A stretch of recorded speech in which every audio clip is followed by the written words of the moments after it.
You know, some organizations face a crisis, and it just seems like it just won't go away. And yet there are employees in those organizations that are terrific, terrific employees. This isn't to make a value or to say right, wrong, or anything, but the City of Bell, Chief Belcher, things been going on for a long, long time. Fullerton Police Department has had a crisis, and that's been going on for a long, long time. Now Penn State and the athletic department there has been having something that keeps going on and on.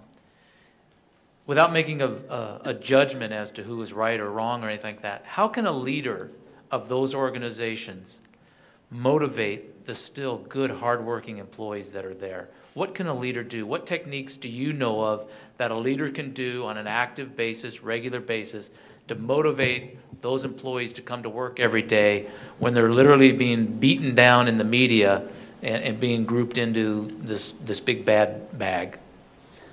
My thought on it is that you have to remind people of why they're there in the first place, the mission. Who are we, and what do we do every day?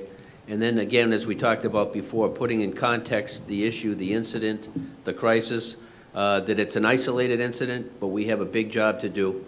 And I think to the degree that you can paint that picture for the internal audience as well as for the media and the community, that's the first step in getting back on track on where you need to go, is to be able to you identify the issue as best you can and be able to say that there's a process to deal with this, but this right now is over here. We're not hiding anything, but we have a job to do, and we need to focus on that job because too much is at stake to be distracted by an issue, no matter how important that issue.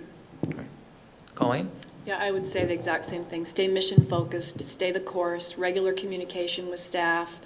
Remember that there's still a lot of good things going on in your departments or your organizations, and to let those messages continue to come forward, being mindful of the pain or the tragedy that might be going on as well within the organization. When we were going through our layoffs of 200 people, well, you can imagine every story that would exist during a layoff, came to fruition with us. You have people, their loved one just got laid off from another county agency, and now they're getting laid off, and they're expecting their first child, and they first bought their first house.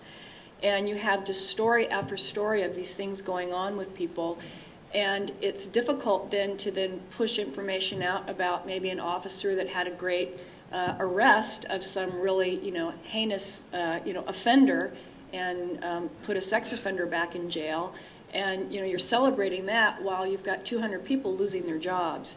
So it's how do you maintain some realism about what's going on, and I think again it goes back to who you are as a person, about the fact that you care about each and every person in the organization, but you ultimately also care about the mission being accomplished for the greater good of the community that you serve.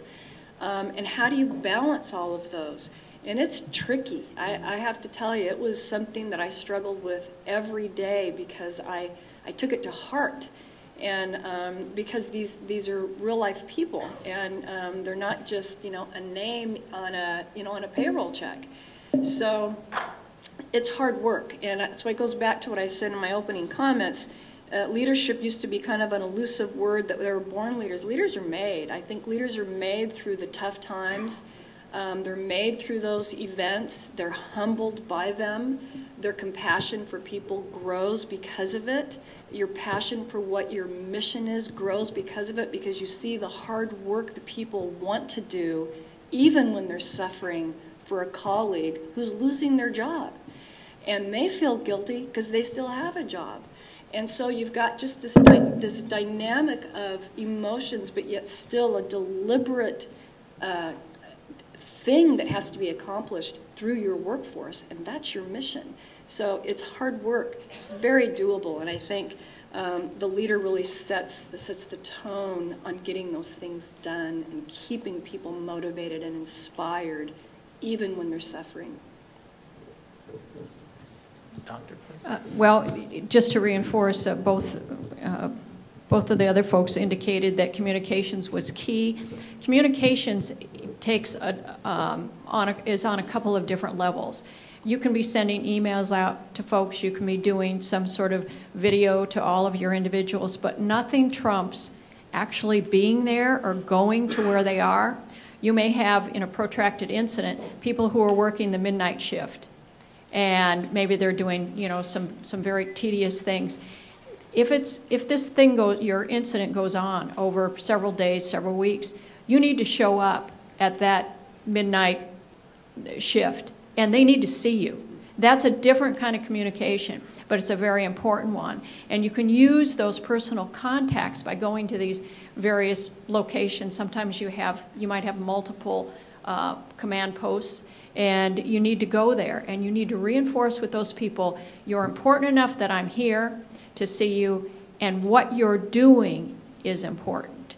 And as much as you can reinforce that, I think that you will keep some of the motivation up. And like Colleen said, we're all blessed to be in serving type organizations. And there you have people who are, send me in, coach, I want to be part of it. So you have that going for you, but you still need to show up and let them know that you're concerned.